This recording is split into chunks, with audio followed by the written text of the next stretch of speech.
talk about scams. Now, I'm not going to talk about how your car warranty is expired, and I'm glad to finally reach you. Although, now that I have, no. What I'm talking about specifically is a very well-intentioned scam. I'm talking about Follow Fridays, Riders Lift, anything that is a, if you do this for me, I will do this for you, which is basically I will subscribe. If you subscribe to me, I will follow you. If you follow me, I will post your book. If you post my book, it's a scam. And the reason why I say that, so but wait, hang on. Before you get your pitchforks out and come for me on that, because you may be just participating in a Follow Friday, I have been for 4 years. And you can tell that by looking at my Twitter. Now think about it this way. Do I have over 900 people that I am interested in learning about on a daily basis? No, I don't. I don't care about that many people.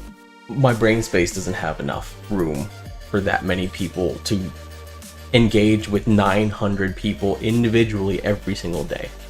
It just doesn't. But I follow over 900 people on Twitter. And the reason for this is pretty much solely because of Follow Fridays. I would say out of those 900, there's probably like 100 that I know who they are. And out of that 100, there's probably about 50, maybe, that I know a decent amount about, that I really respect them, and I care, and I'm interested in what they're saying and what they're doing. That leaves a whole shit ton of people that I don't even know who are on my Twitter, but I follow them. That's what follow does, whether it's on Twitch, which, hey, I stream on Twitch, twitch.tv/redbeardflynn. YouTube, here, subscription for subscription. I don't actually know if that's a thing on YouTube yet. Please don't make it a thing if it isn't yet. Let's leave it as is. But it definitely happens in the writing community on Twitter. And what happens with it is you create this sense of, we're this big writing community. And we're all here to help and uplift each other. And that's a great, wonderful thing to think about. But it's kind of bullshit. And I say that as a longtime participant in it. The reason why I say it's kind of bullshit is because when you are a content creator, whether that's something on YouTube, Twitch, or a writer, you are still creating content. You are creating content to be consumed by other people. You are looking for an audience. You are looking for people who will be receptive to the work that you put into it. And as a writer, you all know how much work goes into it. It is a shit ton of work. And that's why everybody's trying to help, because they know. They know what it's like. But you're not finding an audience. Authors read. It's very true, we all read. But the chances of me reading a book from that one of those 900 people is pretty slim. Not talking about costs or anything like that, because most of these books are going to be at some point free, 99 cents, $2.99. It's all things you can do very easily. You can also get review copies all the time. What I'm talking about is time. As a writer, you are at a premium for your time. Writing, drafting, editing, it's marketing. It's all very time consuming. It takes up so much of your brain space, so much of your time. But then you also have to read. Because if you don't read, you're probably going to be a really shitty author. So there's a freaking tip, right? If you want to be an author, fucking read. Do it because you have to. If you're not, writing's probably not for you. But you're probably going to read the things that you either write or the things that you are interested in yourself. If you can't tell by all the shirts that I wear in these videos, I like fantasy and science fiction. I also write fantasy and science fiction. So if I'm given some free time to read something, I'm probably going to read some fantasy and science fiction. Are those 900 people all fantasy and science fiction authors? No, they're not. There's romance authors, horror authors, suspense, all kinds of authors are on there, because it's just like one person is like, hey, follow this author, or another person like, follow this author, and they'll follow you. Do you think I'd check? No. Do you think most people check? No. There may be some that screen who they're following, and props to them if they do. That's a great thing, because you don't have to go through the great purge like I'm going to have to eventually and trim down that list to not much. But the whole point I'm trying to get here is you're not going to find people who will read your book. You're not going to find people who will engage with your tweets. You're not going to find people who will help you on a personal level, because they just can't. They're all trying to do the same thing you are. And when you have a feed full of 900 people, your shit's just getting lost and their shit's getting lost in yours. It's not going to work out the way you want it to work out. So the question is, why? Why would an author get these hollow follow numbers? If it's not going to help build a community, if it's not going to help them build an audience, if it's not even going to help them get writing tips, why do it? So the first reason is basically a fear of missing out type thing, right? So you think of, well, this author has this following, so they must be a good author. I have 700 something followers on Twitter, so I must at least be doing something right. No, all my followers are pretty much bullshit. They are not in any way representative of my success as an author. That's kind of how it goes. But that is definitely a thing in the thought process that happens, where you think it's almost like we're in a free way purchasing clout. By following others, you are getting some of that clout. But that clout is crap. That's what I'm trying to say. It doesn't translate into anything. It does not translate into sales. It doesn't translate into engagement. Nothing. It's useless.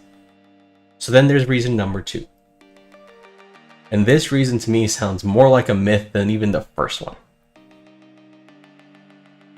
What people have said, Twitter, Discord channels, whatever, is that you have to have a certain number of followers in order to be looked at by a literary agent or by a publisher.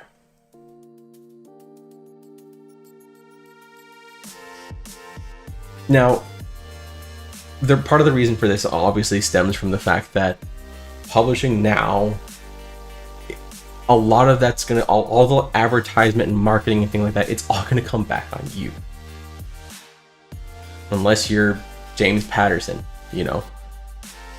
because publishing is in such a way that they're kind of just throwing shit against the wall and seeing what sticks. And there's some terrifying statistics about how most of the profit of a publisher is done by like their top few percent of authors.